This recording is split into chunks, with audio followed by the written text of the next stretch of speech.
about, I was, okay. I met Bruce DeMarsco, the creator of the option method, in the early 70s. I was about 21 years old, so you could figure out how old I am, I guess. And I was just starting out in life as an adult on my own. The human potential movement was well underway. The world of psychology was really seeing the individual now as whole and well instead of damaged. And personal growth and development was a high priority for happiness. There was so much going on. I don't know if you're aware of, you remember what an encounter group was, but that was part of it. And I went to an institute that trained people to lead groups, and Bruce was teaching there. I was a psychology student, and I decided to study psychology because I wanted to help people deal with some of the problems that I had had growing up. Broken home, distant mother, separated from her and my sisters for long periods of time. And when I came into adulthood, I was feeling broken at that time. Functional, very functional, hardworking, but I just felt that I had been negatively affected, let's say, by my childhood, and it was going to hold me back in life. I didn't know it, but I was really looking for a way to be happy. That's really what I wanted. And that's what the option method is all about. It's one of the reasons why I was so attracted to it. First definition, it's a tool to help people to be happy. That's what the option method is. But what do we even mean by happy? Happy is one of those words that we all have our own definition of, right? So what I'm not talking about is having things in order to be happy. So it's not a tool to help people to find the best relationship or the best job. It's not about the happiness of acquisition. Not that those things aren't wonderful. That's not what Bruce meant by happiness, and that's not what I'm talking about. I'm talking about that feeling of wholeness, comfort with yourself, connection with others, well-being, and joy. And I guess I could say it's kind of like the feeling that we hope that we'll get when we have those things that we think we need in order to be happy. But guess what? We can actually have that feeling whether we get those things or not. And that was part of Bruce's message. At that time, I believed that I would be happy if I was loved, because I thought that's what I was missing. I hadn't been loved, and that needed to be fixed somehow. I didn't know how, but that needed to be fixed. When I heard Bruce say, I just want to say, the option method, there's a philosophy and thinking behind it, and then there's also the practice, which is a dialogue, right? I first experienced the philosophy that I learned from Bruce, and that was enough to change me even before I did any dialogues with him, because what he said just hit me. It was just what I needed to hear, I think. So when I heard him say, happiness is who we are, it's already within us, and we would all be happy if we didn't believe it wasn't possible, that really got my attention. The idea that we can be happy no matter what made me realize that the past doesn't matter. It didn't matter if I had an unhappy childhood, I could still be happy. And I wasn't quite sure how that was going to happen, but it was just so uplifting to know that I could start with a clean slate. We can all start with a clean slate every moment. It was such a gift. And it really helped me to understand myself and other people in a whole new way. The thing that I really also loved about it, and I love about the whole philosophy of the option method, is that it's such a kind and compassionate way of looking at the world. Because when you know that no matter, we all look at people sometimes and think, what the heck are they doing? Why are they doing that? But you're driving me crazy. When we look at people and we see how messed up they are, and sometimes we think the world is so messed up, when we know that people, they just want to be happy, it helps us to see them in a different way. It helps us to understand them in a different way. And so I really took that to heart when I was 21 years old, and that has never changed. That realization has never changed. And as a matter of fact, that way of looking at the world has just, I've taken it with me as I've grown and aged and had new experiences. I see it born out in different ways all the time, that little nugget. And when he said unhappiness doesn't happen to us, unhappiness doesn't happen to us. We have an option, we have a choice. He was saying that on some level we choose our emotions. And that turned my whole concept of emotions upside down. I think I just sat there with my mouth hanging open.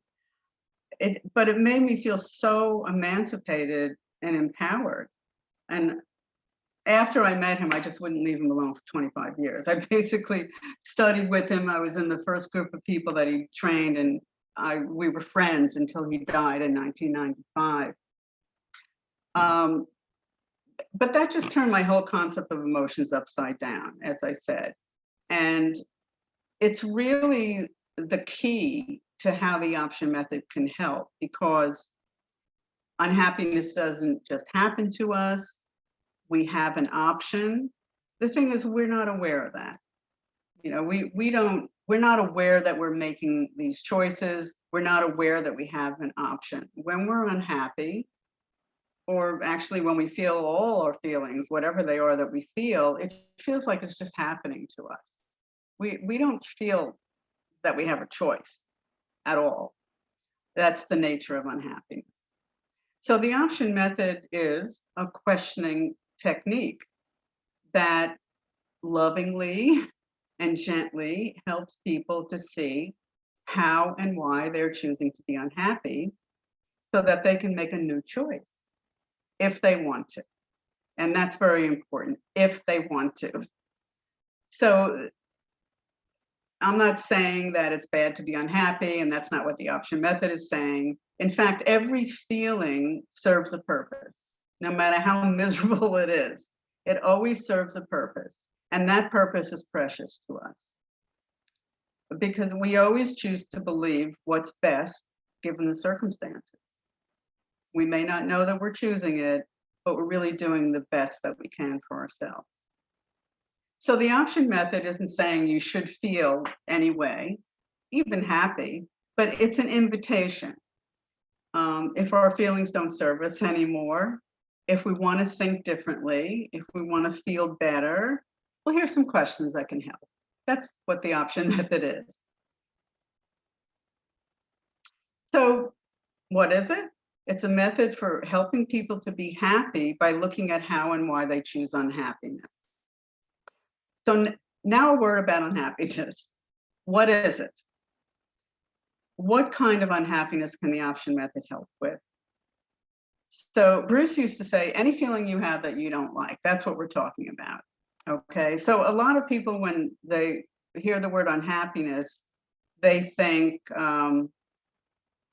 sadness, anger, fear, depression. That's unhappiness. And people will sometimes say, well, how is this going to help me? Because I don't have any of that. But remember, any feeling you have that you don't like. So it's not just those feelings. It's also uncomfortable feelings like boredom and confusion and overwhelm. Or it could be actions that come out of feeling bad, such as lashing out or shutting down, lying, even procrastination, things like that. Sometimes it manifests physically, insomnia, indigestion, constipation, all kinds of illnesses. So that's just a smattering of the different things that can mean that we're unhappy. That word is just a placekeeper. You know, it's just, it would be very complicated to say the option method is a way to help people to be, and name all those things, the ways that people are unhappy. So it's just a placekeeper. Until we or the person we're helping describes what they're feeling. So somebody might say, I'm bored all the time. I'm overwhelmed at work. I can't stop thinking about dying. I have no purpose in life. So many examples. One person came to me once and he said, I need help because I don't know what reality is. I said, okay, well, what do you mean by that? And we did the dialogue. We went through it and we went through it and we went through it. What was really going on with him? He was unhappy about his mother. But that's where it started out. He felt that he didn't know what reality was. So I have a PowerPoint and I'm going to share my screen. And now you're looking at all my private stuff. Okay. All right. So I was trying to figure out how to do just a slideshow so you wouldn't see all this mishigas, and I couldn't. So hopefully you're seeing in the middle the option method. Yes? How emotions happen. Yes, good. Okay. All right, I'm going to go to the next slide. Oh, whoops. Here we go. All right. So you're seeing the slide, key assumptions of the option method? Yeah, good. Okay. As I said, the option method it's a philosophy. It's a way of looking at emotions. It's a way of looking at happiness and unhappiness. And there are quite a few assumptions that go into it. There's really 7 or 8 that we talk about, but these are some key ones that I wanted to talk about tonight. The first one I was getting at before, we all strive to be happy. It's the motivation behind everything that we do.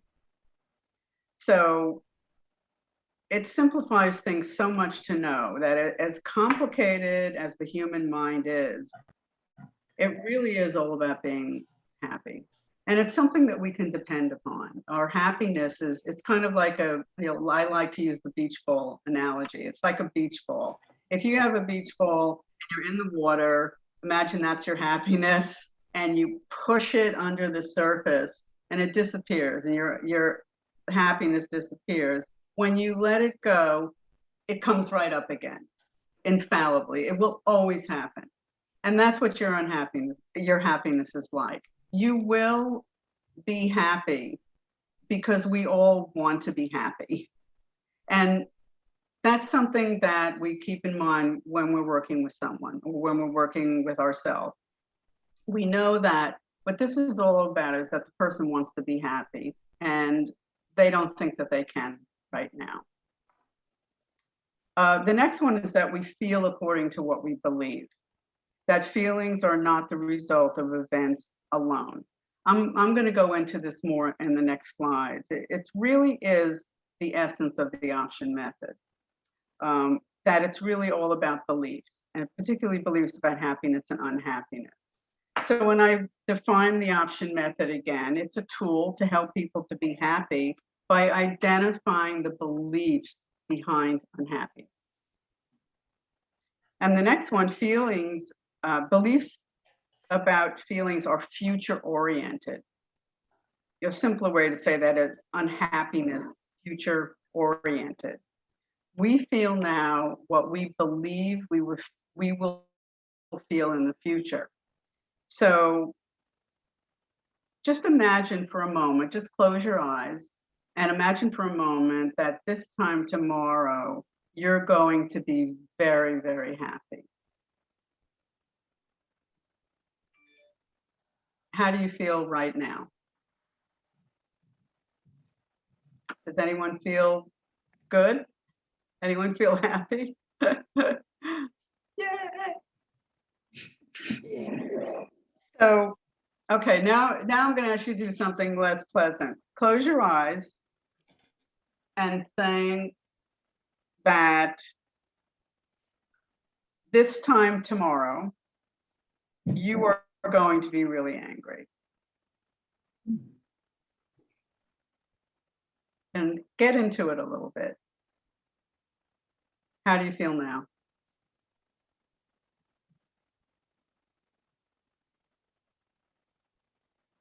Still feel really happy? Feel a little angry? Yeah. It's just it's a simple exercise getting at the point that unhappiness is always future oriented. If we lived in the now, I work with people.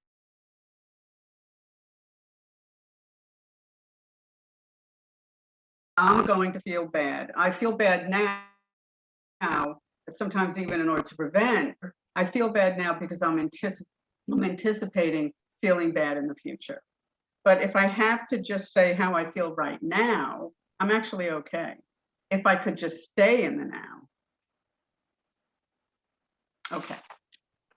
So here is the kind of core of the option method. We call this the paradigm, the option method paradigm. And here's my little cartoon that I created, how emotions happen.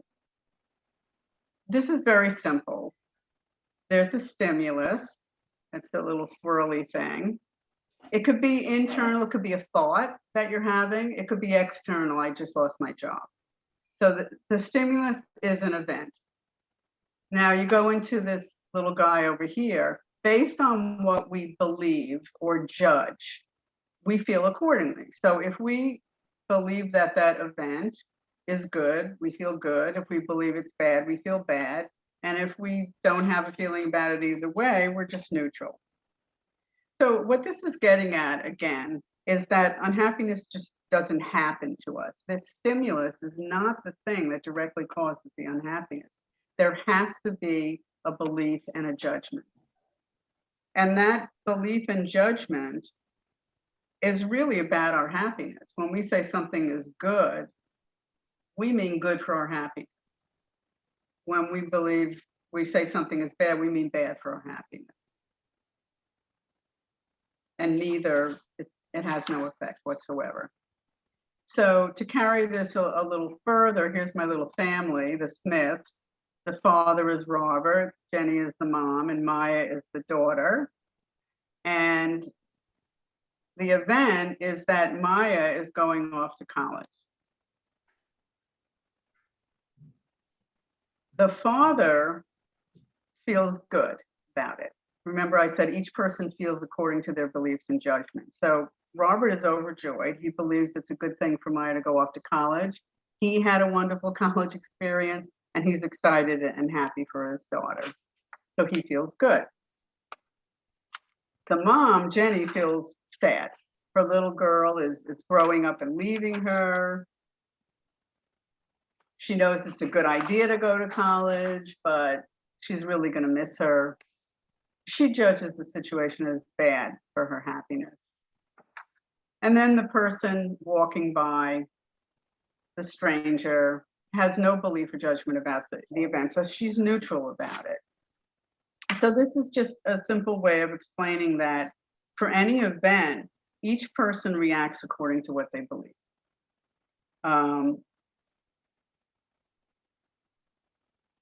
And that the event itself has no power over us.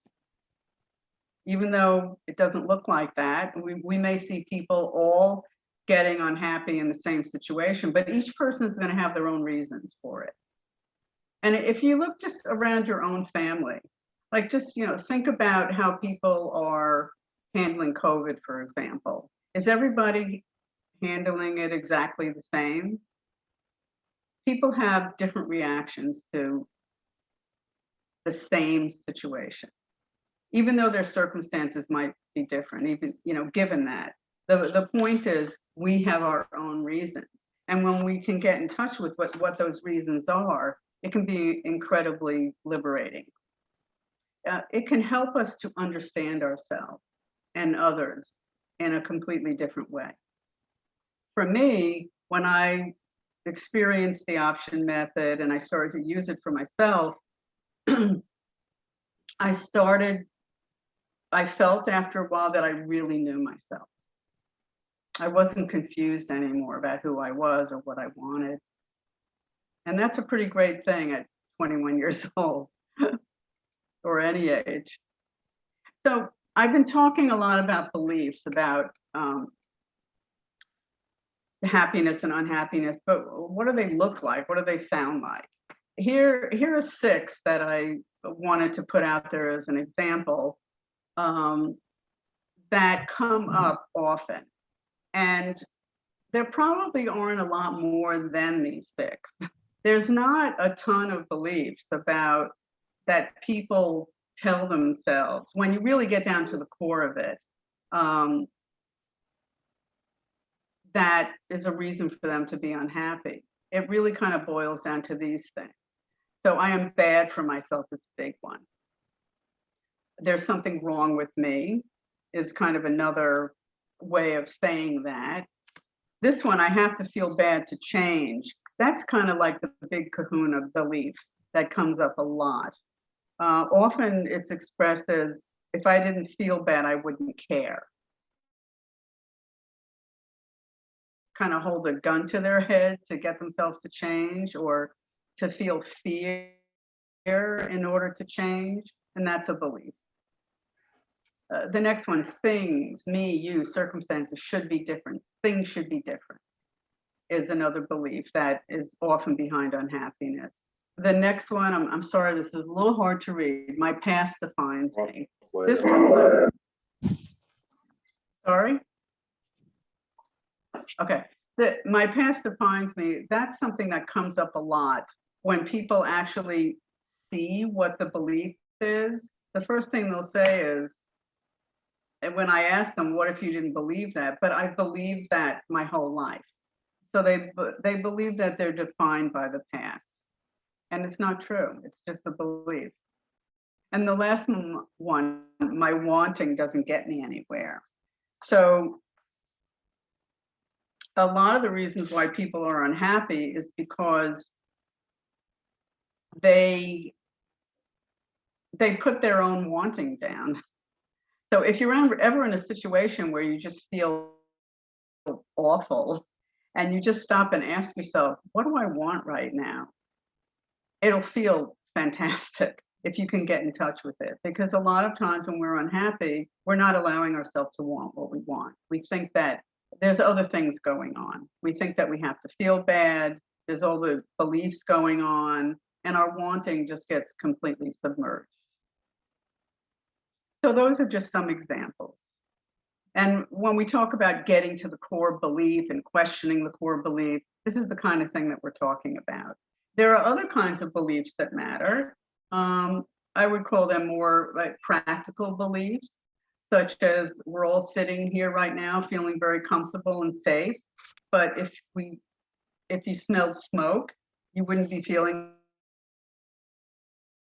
comfortable and safe anymore. You wouldn't believe that you were safe. You would get up and investigate or run out of the room. So there's all kinds of mundane beliefs that matter to how we're feeling. But when we talk about getting to the core of why we're unhappy, ultimately, these are the kind of beliefs that we're talking about. So now we get to the model questions. When I talked about the dialogue, this is what I'm talking about. The dialogue is a conversation between two people, or it could be a conversation between you and yourself. And I just want to point out all of these are, say, I and you. And what I mean by that is you could be questioning yourself, or you could be questioning another person. As I'm questioning somebody else. All of us that are option method teachers, whatever we call ourselves, I call us teachers because I feel like when I'm working with someone, I want to teach them how to do the method. We all have to have an option method practice. So when I train people, I train them first to do it with themselves, because you really can't do this with another person unless you're willing to look at yourself. So it's a very important part of the process of the option method. So These are model questions, which means that there are many, many, many other questions that you could ask. But these are model questions or suggested questions, but they happen to work really, really well. When I use these questions pretty much exclusively. And when I teach people, I use them pretty much exclusively. When I work with people, I use them as much as I can because I want them to, by osmosis, I want them to pick up what the questions are and use it for themselves. So you could just use these questions, but there are a lot of other questions that you could use. The first couple of questions are for identification and clarification. Until we get down to this one, what am I afraid would happen? A very important part of working through a problem is identifying what the problem actually really is. A lot of times people will use shorthand. I feel crummy. Well, but what does that mean? Crummy about what? So some of these questions they're obvious questions that you would ask if you're coming from the place of those assumptions that I talked about before. If you could think of those assumptions kind of like an attitude, like a headset that you put on. Like, that everybody wants to be happy. That if people are unhappy, it's because of what they believe. That unhappiness is always about the future. There are certain questions that just naturally flow from that. And if I didn't even tell you what these questions are, you would probably come up with them on your own. So it's not rocket science, but it's how you ask the questions that it's really important. So you have to ask them in a very, it has to be completely non-judgmental and curious, and also with the understanding that you're not the expert. If you're the one asking the questions, but the other person is the expert on themselves. They are the ones who have the answers. So you can't ask these questions as if you knew the answer, So that's a very important part of the whole thing, and it helps to create a safe environment. So the first question, what are you unhappy about? Again, this unhappy word, that's just a plug until you actually ferret out what it is. So you could even start with what's bothering you, what's on your mind, what do you want to talk about? And so they might say something. For example, I feel bad that my dog is sick. So they might start with something like that. Then we want to know more. So we'll ask, what do you mean? That's a clarification question. That question, what do you mean, we use over and over and over and over again. That is one of the most powerful questions you can ever ask anybody in any walk of life, anything that you're doing. If you ask, what do you mean? It shows the person, and for a reason, that you're really listening to them, that you really want to know. And it helps them to get to the root of the matter. So you can't ask that question enough. So if I were to ask, somebody says, I feel bad that my dog is sick, and I said, ask them, what do you mean? They might say, well, I'm worried that I don't know what to do. So already the problem has changed. I feel bad my dog is sick. What do you mean? I'm worried I won't know what to do. So you might ask that again. Sometimes they may change what they're saying. You just keep asking until you can't ask anymore.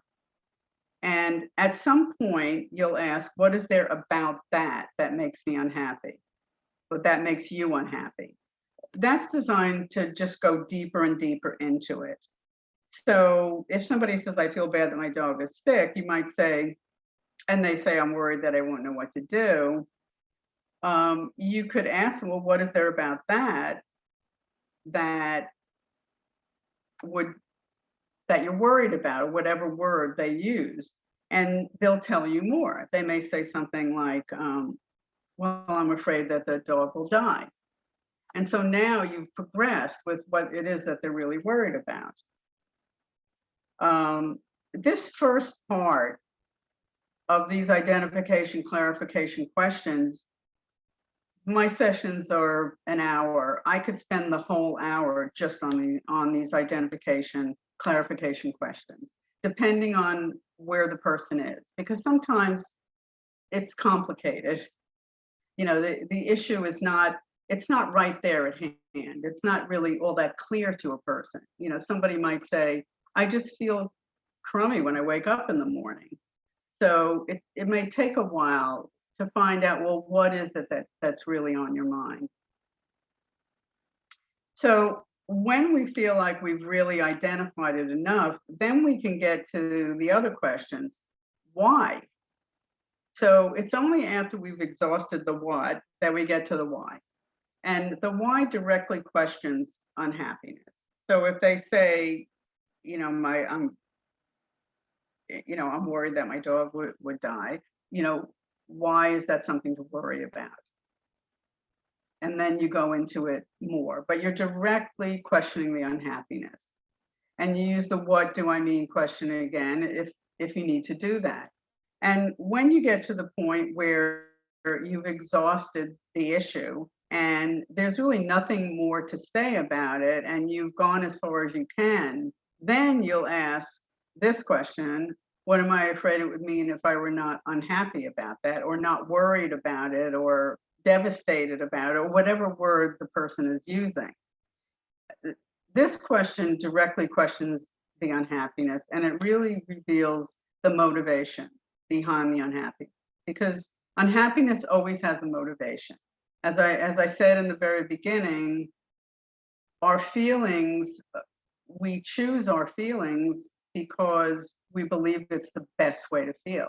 And when we're unhappy, we always think it's good to be unhappy. And we have very specific reasons for thinking that. We don't want our happiness taken away from us until we feel ready to let it go. And this is a way of doing that. This question is what all the other questions are for. You don't want to ask it too soon, because you wouldn't have identified enough what the person is actually unhappy about, and they won't know what to do with the question. But the answer to this question is often, if I wasn't unhappy about it, I wouldn't care. That is often, that's what I mean when I say the motivation is revealed, the motivation comes out. The person is afraid they wouldn't care. And we use unhappiness to show we care. It's kind of like the currency of caring.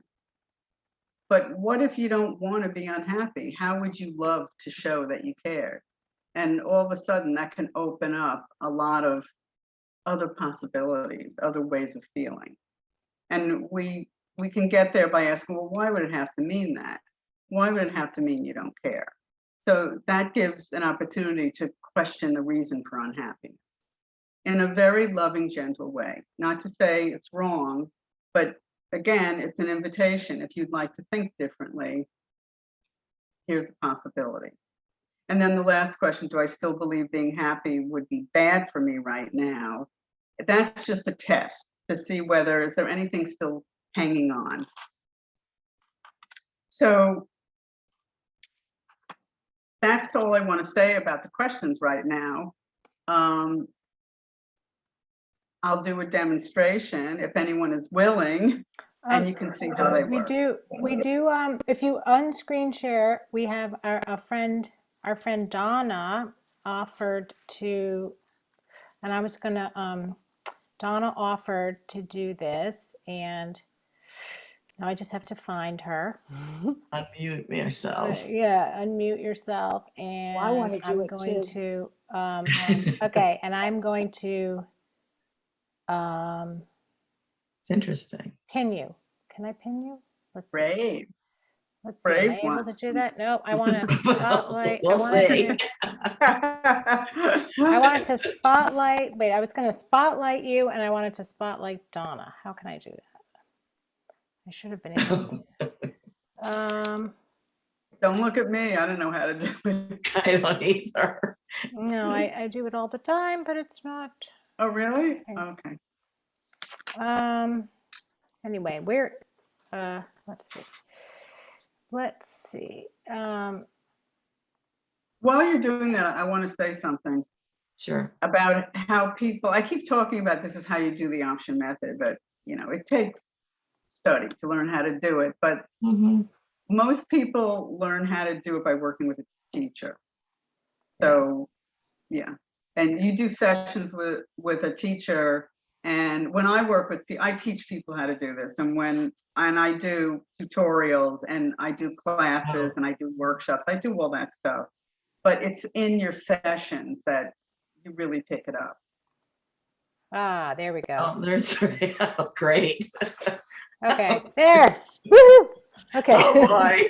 No, I'm happy. Okay. Hi, Donna. Hello. Hello. What can I help you with? I am so angry about my swollen, bruised middle left toe. I'm not happy. Okay. But you're angry about it. I'm angry, yes, because about 2 weeks ago, I tripped going up our stairs and my entire foot and middle toe was bruised and swollen. And it's still throbbing when I stand on it too long. I can't do my usual exercise. I'm sedentary. My whole life has been very housebound for the most part. And I'm just not happy. Okay. Is that good? I don't know. Yes, that's fine. I want to point something out. Take a little break and point something out. Yeah. About the difference between emotional problems and practical problems. And practical, you said practical? Yeah, emotional and practical. So a practical problem is I hurt my toe and do you know a good podiatrist?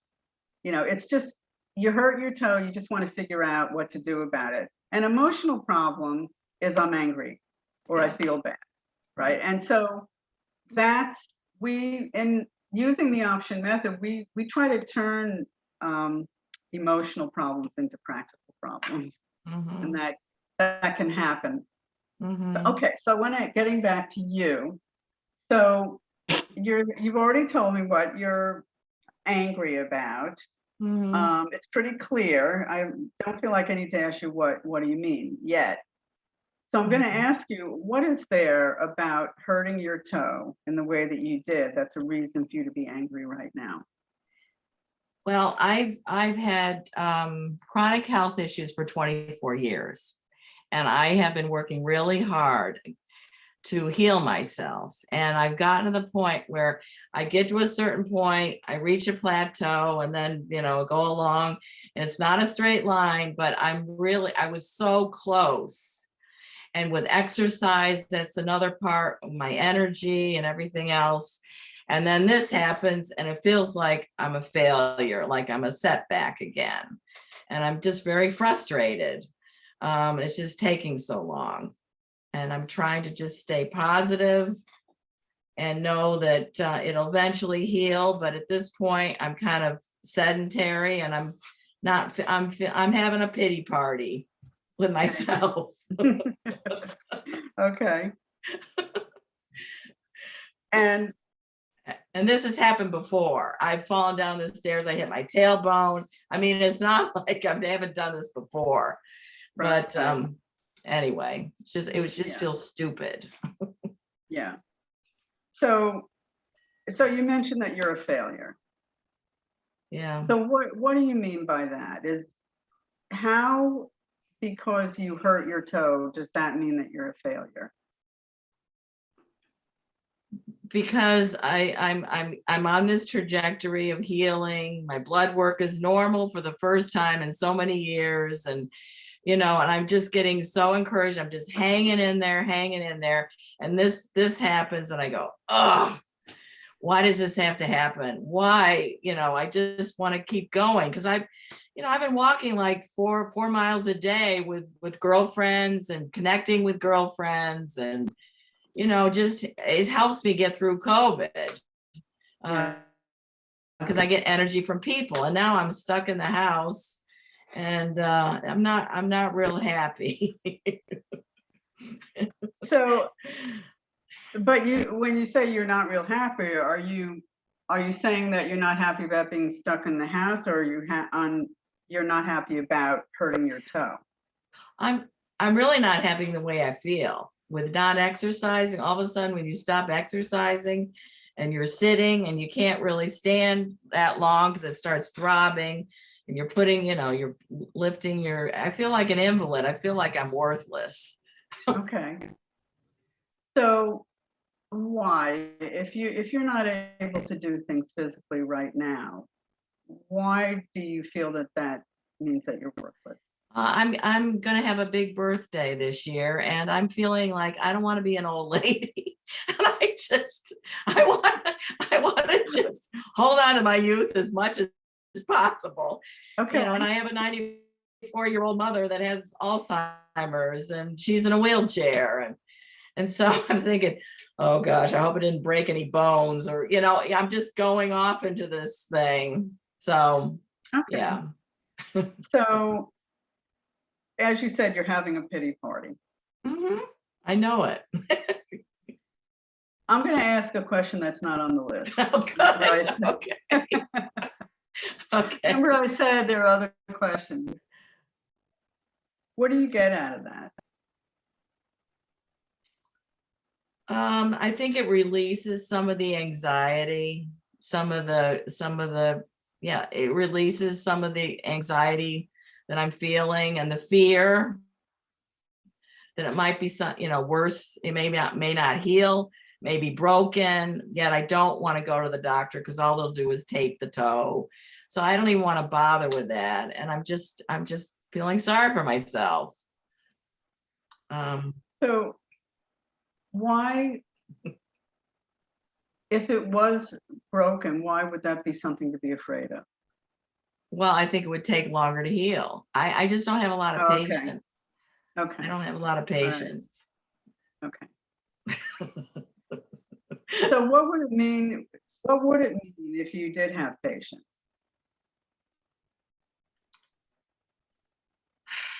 Well, if I did have patience, then I probably would be a lot calmer, and I'd probably be a lot more fun to be around. And it probably would be a better situation. I'm a singer, so I do a lot of deep breathing. I do breathing exercises, and I do my daily devotions to calm me down. It's helped me get set for the day. But there's times when it just comes, I get angry during the day when I just can't, I'm hobbling around like an old lady. So, Okay. So let's go back to the anger again. right. So you're hobbling around like an old lady. What is there about that when you're hobbling around like that? What is there about that that's a reason for you to be angry? I feel worthless. I feel like I'm not contributing. I'm just kind of Okay.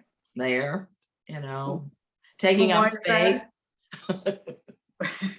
So why is that? Why is that a reason to be angry, though? So maybe you're not contributing right now.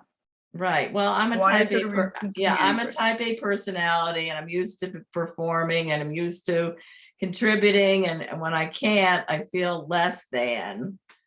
I don't know. I feel less than my capabilities. So I'm Well, just, maybe, yeah, okay. yeah. So maybe you are, and maybe for the moment you are less than. Mm-hmm. But why is that a reason for you to be angry? Well, feeling less than, it does not feel comfortable. It doesn't feel like I'm using my gifts. I'm not okay. Contributing like I would normally be able to contribute. It doesn't define me sitting. I've kindly gotten to this point where I've been able to be active, and it's taken a long time. Yeah.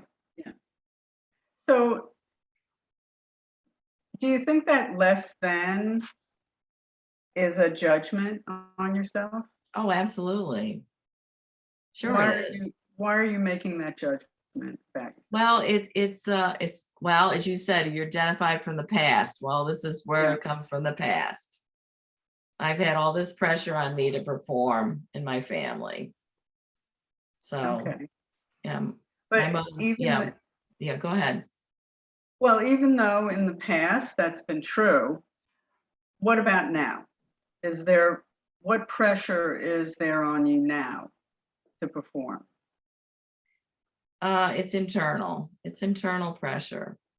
I don't want to waste my life. I don't know how many years I have left on this earth. I want to leave the world a better place than when I left it. I'm trying to discern what my purpose is in life. I have a good sense of what it is, using my gifts. But right now I feel like a blob. So you're saying that because you hurt your toe, you can't use your gifts. Is that right? That's what it sounds like, but I probably can use my gifts in other ways. I don't have to be active all the time. I can pause. I'm allowed to pause. Well, how could it be bad for you if you didn't feel angry about this right now? I would probably have a lot more energy, and I would probably be much easier to live with at home. And I think I probably would heal faster, possibly. But do you feel, yes, and there are a lot of positives, and you can see what those are. Right. But you wouldn't be angry if you didn't think it was a good idea. So if I took that away from you, if I said, look, hand it over, I'm going to take this for a minute, what would I be taking away from you? Um, the reason for being right now, anger is my go-to if something gets in the way. So if I take that away, I'm forced to actually be more creative and look, okay, guess what? You can't walk around, or you can't, but what can you do? What can you do? Yes, you can be at the computer. You can still sing sitting down. I mean, there's things, not to be so rigid. In other words, think of other ways that I can still get through this healing, and just be patient Yeah. with So myself. okay. So how does that sound to you? Is that something you could do? Yes. Because it doesn't get me anywhere. All this anger and all this energy being expended, I mean, it's just wearing me out. Right. And the Um, purpose of it, the purpose of the anger is what? it's the anger is the energy. I feel connected. I feel like Okay. energized. Okay, so it makes you feel connected. Okay. And that's what you want. You want to feel connected, but you don't have to do it with anger. Right. You could do it with all these other things. And then as you said, you're forced to be creative. But I want to ask you, wouldn't you love to be creative? Oh, I love being creative. Yeah. Right. So this was very quick, but I want to ask you, how do you feel right now about your hurting your toe? I was all activated in the beginning, but I'm much calmer now. It's going down. It's Okay. amazing. Yeah. And Well, it's I think not we'll a, stop. yeah, Yeah. go ahead. What? No, I was just going to say that we'll probably stop since it's 8:26. But if you want to continue to work on it, just give me a call and we can continue. Thank you. Mm. Thank you. This is very helpful. Thank Yeah. Oh, you. thank you. Very Oh my gosh. Thank you. Thank you, Yes. Donna, for being willing to be vulnerable and to be able to demonstrate. We call this a real play. but it's an opportunity for us to sort of see a little bit about how these questions can work very simply, lovingly, non-judgmentally. Friends, we do have a few moments, and I wondered if some folks said they had some questions. Wendy, are you willing to take a few? Yes, of course. Okay, I think I'll remove Donna. Thank you. Oh, poor Donna. I'll go back into my square. So I have a question. Yes, Deborah. Sometimes I find it very difficult to be happy when so many horrible things are going on in the world right now. Then even in my own house, we lost our cat last week. I mean, it's very hard to be happy, but I'm trying to push myself to be happy by thinking like happy thoughts, doing theater read throughs, just to keep myself very, very busy. You know what I'm getting at? Yeah, yeah. Mm. It's hard to be happy when you're actively Yeah. unhappy. So when I hear somebody saying that, the first thing I think of is, well, what are you unhappy about? Let's talk about that. Let's work through Yeah. that, because you would be happy if you didn't feel bad. I know that Yeah. that sounds ridiculous, but if you work through your unhappiness, then you will be happy. Yeah, You sure. just naturally. Sorry? I Yeah, that's think very often true. often what happens is it was something you said early on, is we I use just got myself on that mute. emotion ends up reminding us that we care very deeply about something, whether it was the world or our cat or our toe. Somehow the emotion fuels the reminder, or we believe it does, that we actually really care very deeply. And I think what you're showing us, or what I hear and what you're saying, is that sometimes the thing that we think is the right way to go about showing we care actually ends up getting in the way of a better idea or another thing to do. Like being angry about things is the only thing I'm actually doing, as opposed to, I mean, you correct me if I'm wrong, but that's kind of how I was hearing it.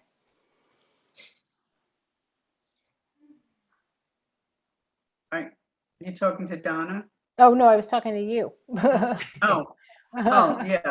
Well, and I also find when I get that way, I get stuck and I don't see any alternatives. This is the way it is, and this is only, I just have to be, the worst case scenario. But you had me break out into problem solving. Well, okay, I can't do it right now, but look, what can I do? And so it was really freeing for me to say you don't have to be stuck in that situation. So that was helpful. Yeah, I'm glad. Yeah, I think that, when we're in a situation where we want to feel happier, we can know that we can trust that, because that's real.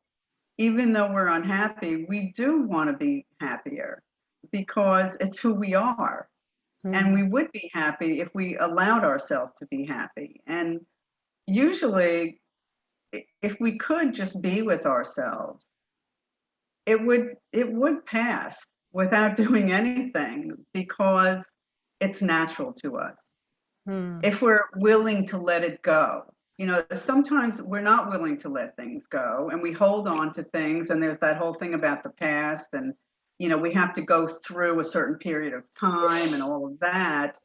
And that's all fine, but if we don't want to do that, we can find out what our motivation is for feeling bad and be done with it in minutes, as we just saw. There's a question. Prasna, you have your hand up. I did. I just, the last question that you asked about, wouldn't you like to be creative? Yes, I like to be creative, but the place where I get stuck is lack of energy. I just am so tired. I don't want to. I just give up. I'm like exhausted. I don't want to do more. I'm already doing so much. How do you respond to something like that? Well,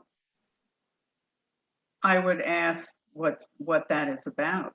I would ask you what you mean, to try to understand it better. what are you actually experiencing? What are you thinking? You know, I have a lot of ideas about that, but you know the answer to that. What do you mean by the lack of energy? What is it about what's going on in your life right now that makes you feel tired? So it's related to, yeah, go ahead. Sorry. Oh no, I was just going to say it's just a ton of work mostly, and it's hard to restructure right now. That's mostly it.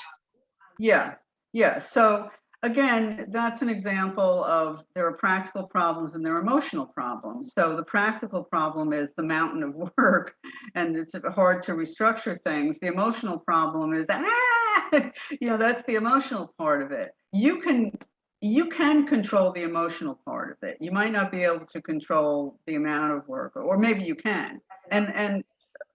But you can always control the emotional part. There is an emotional aspect of why you feel tired thinking about the amount of work to be done. And then when you start to feel better about that, you'll probably come up with ideas about how to lighten your workload. Thank you. That's helpful. I didn't split it into the practical and emotional. Yeah. Thanks. And I also want to say that I will work with anyone pro bono for half an hour. So you can continue to work on this with me. And then I see this question here, lacking control over anything allows us to, whoa. Okay, just flip past it. Lacking control over anything allows us to be unhappy. Is that a valid statement? I don't understand it. Lacking control allows us to be unhappy? You mean we're unhappy because we don't have control? We're out of control. I mean, Is that Becky? I don't know if you wanted to unmute, and otherwise we don't know. I could say something about, oh, go ahead. I was just going to ask you if you could give us your website is the best way to get in touch with you, and I wanted to put it in here again. And it's you had it was, which one do you want for people to get in touch with you? It's you could just do, it's simpler just to say wendydolber.com. Okay. Yeah, just do that. It's easier to remember. Yeah. Okay. I just want to say about control. A lot of unhappiness is about control. That's what I meant. Yeah, a lot of unhappiness is about control and being unhappy that we can't control things. And guess what? You can't. You can't control things. And thank God for that. You can control the way you feel about it. And that's the only control you ever need. That control is massive. And it's not even about control. Control is a pejorative word. Why do we need to control anything? It's not really about that. We're not going to war. So we don't need to control anything about ourselves either. We need to understand ourselves. We need to love ourselves and be happy with ourselves and know that we are happiness beings. And when we get unhappy, we're just not believing that. And the we thing can that, get back to that. and what I would add in my experience is that when you're really dug into your happier self, it's amazing how much more energy and creative thought you have to do the good that you really wanted to do to begin with.